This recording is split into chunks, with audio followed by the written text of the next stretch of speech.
क्या आपका बच्चा बार बार बीमार पड़ रहा है या फिर उसका वेट एक्सपेक्टेड रेट से नहीं बढ़ रहा है? बॉडी हमें कभी कभी सटल सिग्नल्स देती है जो हमें न्यूट्रिशनल डिफिशियंसी की तरफ इंडिकेट करती है, पर प्रॉब्लम ये है कि पेरेंट्स अक्सर इसे इग्नोर कर देते हैं।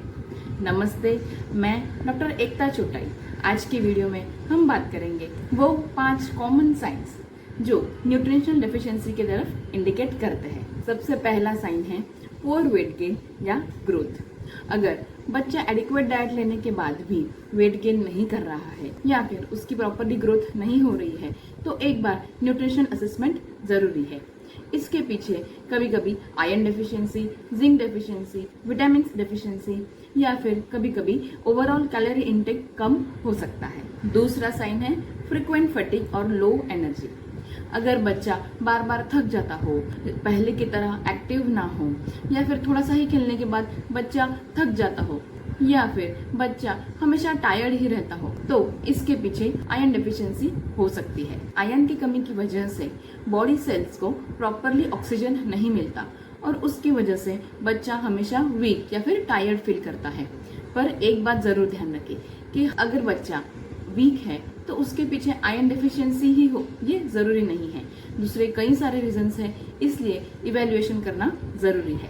तीसरा साइन है रिकरेंट इन्फेक्शन।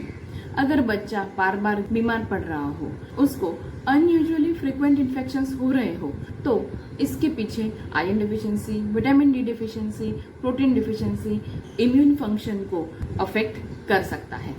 लेकिन ये भी ध्यान रखें कि हर कफ एंड कोल्ड इसका मतलब ये नहीं है कि वीक इम्यूनिटी। चौथा साइन है white spots on nails and hair changes. Nails पर व्हाइट स्पॉट्स ये अक्सर नेल मैट्रिक्स को इंजरी हुई होती है उसकी वजह से होता है, पर कभी कभी अगर नेल्स बहुत ज्यादा ब्रिटल हो और बहुत ज्यादा व्हाइट स्पॉट्स हो तो उसके पीछे प्रोटीन डिफिशियंसी या फिर जिंक डिफिशियंसी हो सकती है। और उसी तरह अगर बच्चे के बहुत एक्सेसिव हेयर फॉल हो रहा हो या फिर हेयर बहुत ब्रिटल हो, ड्राई हो तो डिफिशियंसीज इवेल्युएट करना जरूरी है। कभी भी एक सिम्टम देखकर डायग्नोसिस नहीं किया जाता, बच्चे की ओवरऑल हेल्थ और ओवरऑल डेवलपमेंट भी असेस करना जरूरी होता है।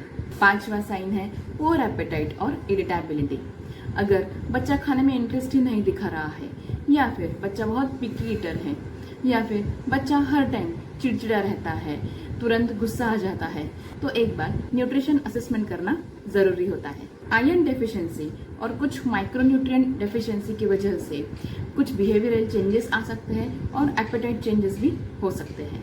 लेकिन इसके साथ साथ स्लीप इश्यूज, स्ट्रेस या फिर इलनेस इवेल्युएट करना भी जरूरी है। सबसे इम्पोर्टेंट बात, कोई भी एक साइन देखकर न्यूट्रिशन डेफिशिएंसी डिफाइन करना गलत हो सकता है। उसके लिए प्रॉपर हिस्ट्री, डिटेल एग्जामिनेशन और जरूरत पड़े तो इन्वेस्टिगेशन भी करना पड़ सकता है। तो पेरेंट्स रैंडम सप्लीमेंट देने की वजह बैलेंस डाइट पर ज्यादा फोकस करें। अगर आपको इनमें से कोई भी साइन आपके बच्चे में दिख रही है तो एक बार डॉक्टर को जरूर कंसल्ट करें। होम्योपैथिक में भी काफी सारी मेडिसिन है जो बच्चों की इम्यूनिटी के लिए और बच्चों की ओवरऑल ग्रोथ के लिए काफी हेल्पफुल साबित हुई है। होम्योपैथिक मेडिसिन आप अपने होम्योपैथिक डॉक्टर को कंसल्ट करने के बाद ही लीजिए। हमसे कंसल्ट करने के लिए आप हमारी वेबसाइट www.genicorehomeopathy.com पर भी विजिट कर सकते हैं। ये वीडियो पसंद आया हो तो प्लीज लाइक कीजिए, शेयर कीजिए और ऐसे ही हेल्थ रिलेटेड वीडियोस जानने के लिए मेरा चैनल सब्सक्राइब कीजिए। Thank you.